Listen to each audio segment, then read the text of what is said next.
نبی آخر الزماں سید المرسلین رحمت للعالمین امام الانبیاء محمد صلی اللہ علیہ وسلم پر کہ آپ صلی اللہ علیہ وسلم نے اللہ کی کتاب، اس کی شریعت، کتاب و سنت کی تمام تعلیمات کما حق ہو اللہ کے بندوں تک پہنچایا۔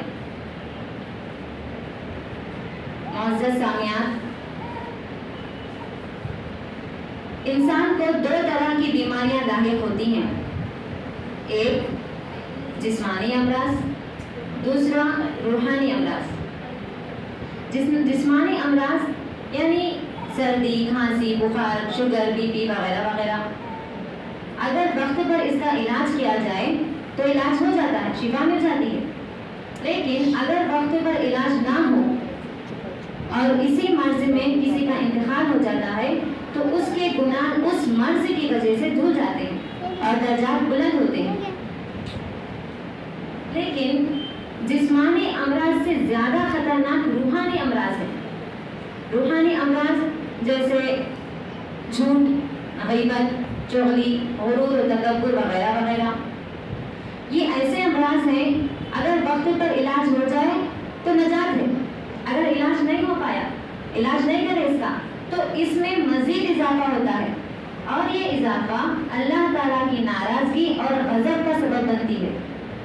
اس سے ان روحانی امراض سے نہ صرف دنیا برباد ہوتی ہے بلکہ آخرت خراب ہونے کا بھی اندیشہ ہے۔ انہی روحانی امراض میں سے ایک مہلک مرض ہے حسد۔ آج اس اجتماع میں، اس دینی مجلس میں میں آپ کے سامنے جس موضوع پر گفتگو کرنا چاہتی ہوں، جو بات آپ لوگوں کے سامنے واضح کرنا چاہتی ہوں، اس کا عنوان ہے حسد کی مذمت۔